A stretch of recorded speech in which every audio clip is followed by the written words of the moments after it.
Good morning all of you. आज हम प्राचीन भारतीय इतिहास का एक टॉपिक पढ़ेंगे। ये प्राचीन भारतीय इतिहास का यह टॉपिक है बौद्ध धर्म।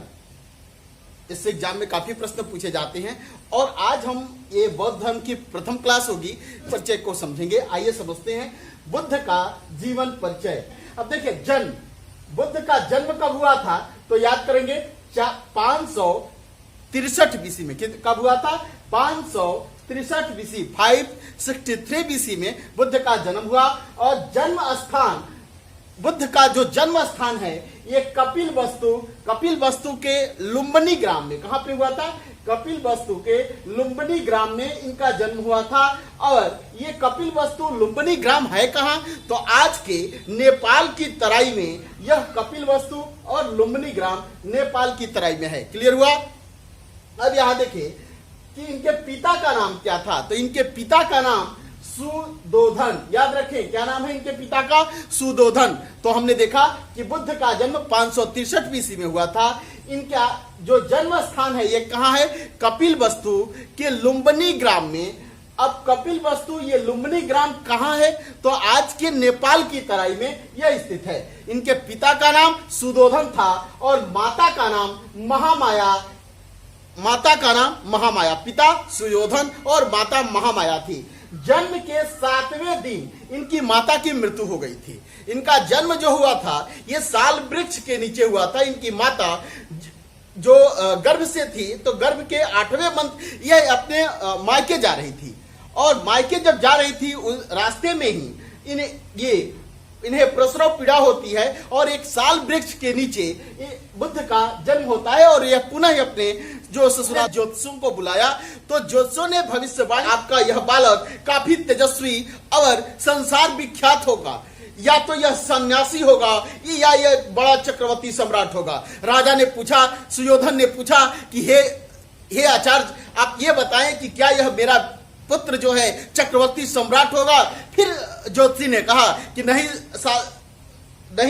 सुयोधन, ये आपका पुत्र चक्रवर्ती सम्राट नहीं लेकिन सम्राट से भी बड़ा होगा, देश विदेशों में इसके नाम होंगे और यह एक महान संत होगा। यह सुनकर सुयोधन के मन में काफी दुख होता है और वो सोचते हैं कि अच्छा, कोई भी माता पिता ये सोचता है कि उसकी संतान सन्यासी हो जाएगी तो उसे दुख होता है। वही दुख हुआ इन्हें। उन्होंने पूछा कि क्या होगा तो उन लोगों ने कहा कि धीरे धीरे संसार से ये विरक्त हो जाएगा और सन्यासी हो जाएगा, संसारिकता से विरक्त होकर। तो सुयोधन अब आगे देखेंगे कि छोटी सी आयु में कैसे विवाह करेंगे और बहुत सारे प्रयत्न करेंगे कि ये सांसारिकता में ही रहें। अब देखें तो महामाया इनकी माता थी। इनकी माता का देहांत हो गया 7 दिनों बाद। अब इनकी माता के देहांत के बाद इनका पालन पोषण जो किया ये प्रजापति गौतमी ने किया। ये प्रजापति गौतमी कौन है? तो सुयोधन की साली हैं। समझ गए? सुयोधन की ये साली हैं और महामाया की ये छोटी बहन है। तो याद रखेंगे, पूछता है कि धाई माँ कौन थी? तो प्रजापति गौतमी। अब आगे यही देखेंगे कि बौद्ध धर्म में सबसे पहले किस महिला का प्रवेश होता है और किसके कहने पर। तो पहली महिला बौद्ध धर्म स्वीकार करने वाली, बौद्ध धर्म में प्रवेश करने वाली, बौद्ध संघ में प्रवेश करने वाली प्रजापति गौतमी होगी, जो बुद्ध की धाई माँ है। अब बुद्ध का मूल नाम क्या था? तो इनका मूल नाम सिद्धार्थ है। क्या नाम है इनका? बचपन का इनका नाम सिद्धार्थ है। अभी ये बुद्ध नाम से नहीं जाने जाते हैं, इनका नाम सिद्धार्थ है। क्लियर हुआ? यहां तक आप समझ गए। अब देखिए कि किस कुल में इनका जन्म हुआ था। तो इनके पिता सुयोधन शाक्य कुल था और इसी शाक्य गण के प्रधान हुआ करते थे। अब देखिए इनकी पत्नी कौन है? तो यशोधरा। 16 वर्ष की आयु में इन्हें सांसारिकता में लिप्त रहने के लिए, सांसारिकता से ये परे नहीं जाए, इसलिए इनके पिता सुयोधन ने इनका विवाह यशोधरा से कर दिया 16 वर्ष की आयु में। किस वर्ष की आयु में? 16 वर्ष की आयु में। यशोधरा को कई सारे बौद्ध साहित्यों में बिंबा, गोपा और भद्र कच्छना नाम से भी संबोधित किया गया है। ये भी नाम याद रखेंगे, एग्जाम की दृष्टि से महत्वपूर्ण है, बिंबा, गोपा और भद्रकक्षना। तो यहां तक हम समझ गए बुद्ध का जन्म 563 BC में हुआ और इनका जन्म स्थान कपिलवस्तु लुम्बिनी ग्राम में हुआ था। यह नेपाल की तराई में है। इनके पिता सुयोधन है, माता महामाया है जो 7वें दिन इनकी मृत्यु हो जाती है। जन्म के 7वें दिन इनका पालन पोषण इनकी मौसी प्रजापति गौतमी ने किया है। मूल नाम इनका सिद्धार्थ है। इनके कुल का नाम शाक्य कुल है या शाक्य गण क्षत्रिय है। ये क्या है? क्षत्रिय हैं। याद रखेंगे ये क्षत्रिय हैं। 6ठी शताब्दी BC में कब इन बौद्ध धर्म का उदय हुआ? 6ठी शताब्दी BC। उस समय वैदिक हिंदू धर्म के खिलाफ 72 धर्मों का उदय हुआ और इस सभी 72 धर्मों के जो संस्थापक थे, जो नेतृत्व करता थे, ये क्षत्रिय ही थे। अब देखें, और इनकी पत्नी का नाम यशोधरा, इनकी पत्नी का अन्य नाम है बिंबा, गोपा और भद्रकक्षना। 16 वर्ष की आयु में इनका विवाह हो गया और इन्हें एक पुत्र रत्न की प्राप्ति हुई जिसे राहुल नाम से जानते हैं। इनके पुत्र का नाम क्या है? राहुल। राहुल का अर्थ होता है एक और बाधा। इससे संबंधित एक छोटी सी कहानी समझे। जब पुत्र की प्राप्ति हो रही थी तो पुत्र प्राप्ति के बाद दाई ने जाकर एक बाग में बैठे हुए थे सिद्धार्थ यानी महात्मा बुद्ध। तो सिद्धार्थ से दाई ने बोला कि राजकुमार, आपको जो है एक पुत्र रत्न की प्राप्ति हुई है। बोला सिद्धार्थ ने यानी बुद्ध ने कहा क्यों? राहुल। राहुल का अर्थ होता है एक और बाधा, एक और कांटा। यानी कहा कि ये तो कांटा पत्नी थी ही, एक दूसरा कांटा आ गया इस संसारिकता में हमको जकड़े रहने के लिए, ये पुत्र। तो राहुल का अर्थ क्या होता है? एक और बाधा। अब आगे समझें। महाभिनिष्क्रमण।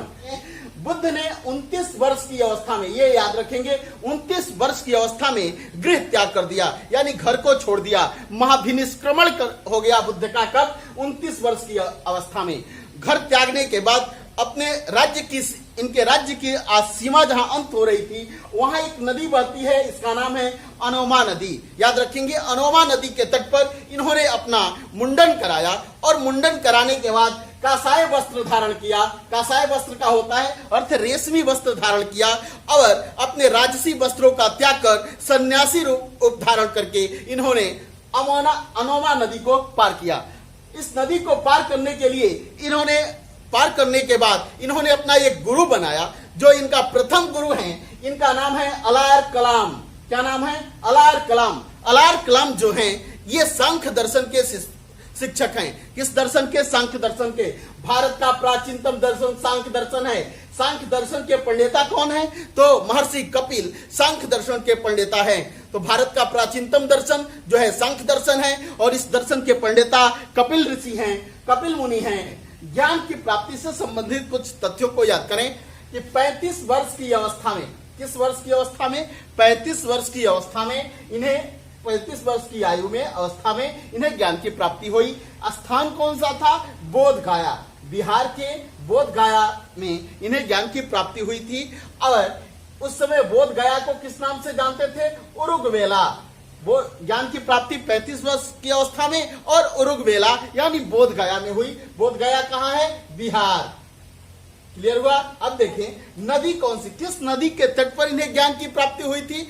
तो नदी थी निरंजना नदी। कौन सी नदी? निरंजना नदी, जिसे फाल्गु और पुनपुन नदी के नाम से जानते हैं। तो अब समझें कि 35 वर्ष की अवस्था में बोध गया में उरुगवेला में निरंजना नदी के तट पर वृक्ष, किस वृक्ष के नीचे? पीपल वृक्ष के नीचे इन्हें ज्ञान की प्राप्ति हुई। तब समझ गए कि ज्ञान की प्राप्ति 35 वर्ष की अवस्था को बौद्ध धर्म में क्या कहते हैं? तो निर्वाण कहते हैं। क्या हुआ? इन्हें निर्वाण की प्राप्ति हो गई यानी मोक्ष की प्राप्ति। जो हिंदू धर्म का मोक्ष है वही बौद्ध धर्म का निर्वाण है और जैन धर्म में उस अवस्था को कैवल्य कहते हैं। तो ज्ञान की प्राप्ति को बौद्ध धर्म में क्या कहते हैं? निर्वाण।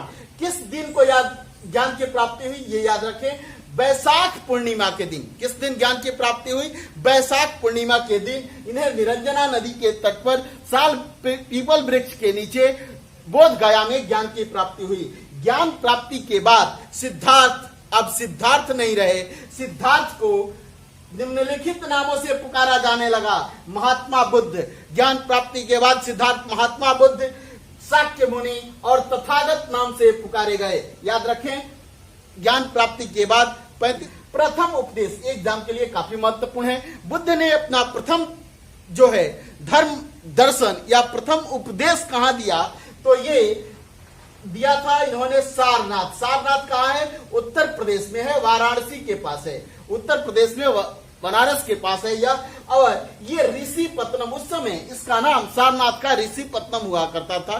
तो ऋषिपत्तनम में एक मृग वन है, मृग दावन यानी मृगों का वन था।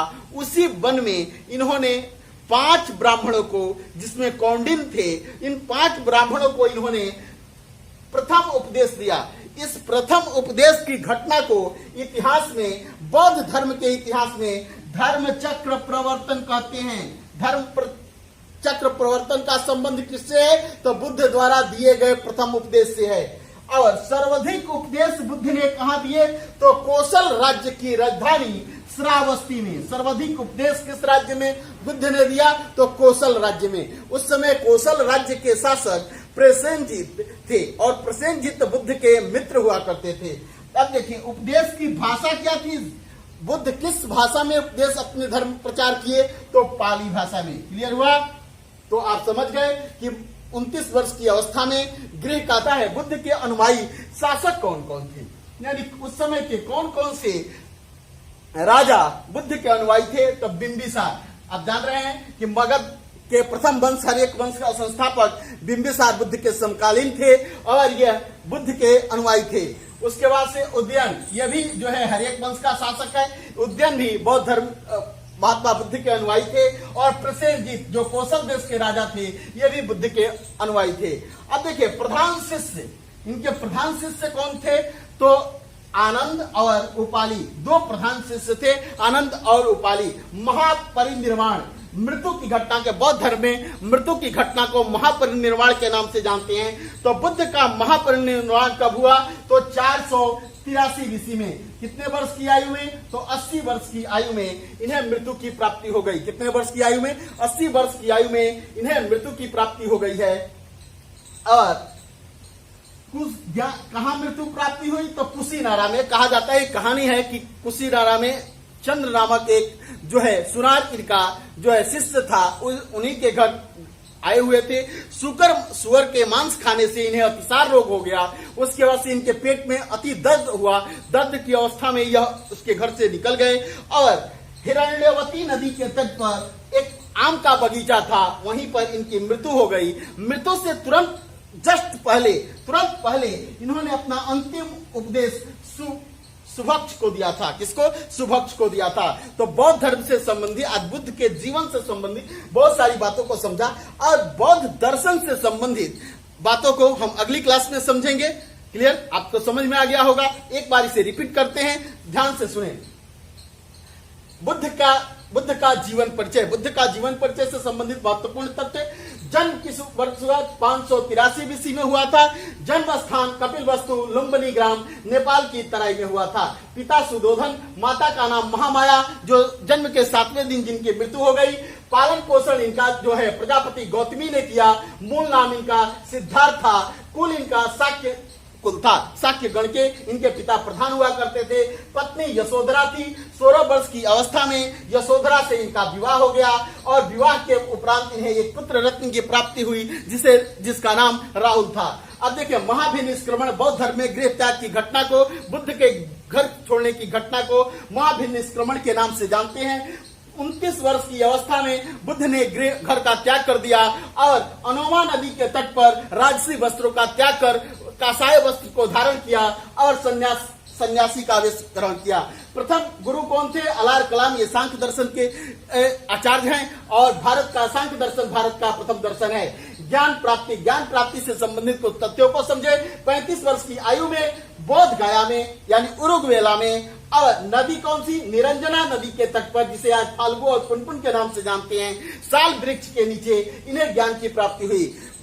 वो दिन कौन सा था? वैशाख पूर्णिमा के दिन इन्हें निर्वाण की प्राप्ति हुई। ज्ञान प्राप्ति की घटना को बौद्ध धर्म में निर्वाण कहते हैं। प्राप्ति के बाद इन्हें बुद्ध इनके नाम बुद्ध, शाक्य मुनि और तथागत नाम से इन्हें जाना गया। इनका मूल नाम सिद्धार्थ था। ज्ञान प्राप्ति के बाद महात्मा बुद्ध, शाक्य मुनि और तथागत नाम से जाने गए। इन्होंने प्रथम उपदेश अपना कहाँ दिया? ये सारनाथ में दिया। प्रथम उपदेश को बौद्ध धर्म में धर्म चक्र प्रवर्तन कहते हैं। उस समय सारनाथ का नाम क्या था? ऋषिपत्नम। ऋषिपत्नम के मृगदावन वन में इन्होंने अपना प्रथम उपदेश कौंडिन्य और अन्य 4 लोगों को दिया। सर्वाधिक उपदेश इन्होंने कौशल राज्य की राजधानी श्रावस्ती में और कौशल राज्य में दिया था। उपदेश की भाषा इनकी पाली थी। बुद्ध के अनुयायी शासक जो थे बिंबिसार, जो मगध के शासक हैं, हर्यक वंश के संस्थापक हैं। उदयन, ये भी हर्यक वंश के शासक हैं। और प्रसेनजीत जो कौशल राज्य के शासक हैं, प्रसेनजीत। अब देखिए, प्रधान शिष्य आनंद थे और उपाली 2 प्रधान शिष्य थे। महापरिनिर्वाण यानी मृत्यु इनकी कब हुई? बौद्ध धर्म में मृत्यु की घटना को महापरिनिर्वाण के नाम से जानते हैं। इनकी मृत्यु 483 बीसी में हुई। 80 वर्ष की आयु में इनकी मृत्यु हो जाती है। 80 वर्ष की अवस्था में इन्हें मृत्यु की प्राप्ति, कुशीनारा में इन्हें मृत्यु हो गई। हिरण्यवती नदी और अंतिम उपदेश इन्होंने सुभक्ष को दिया था। That's all.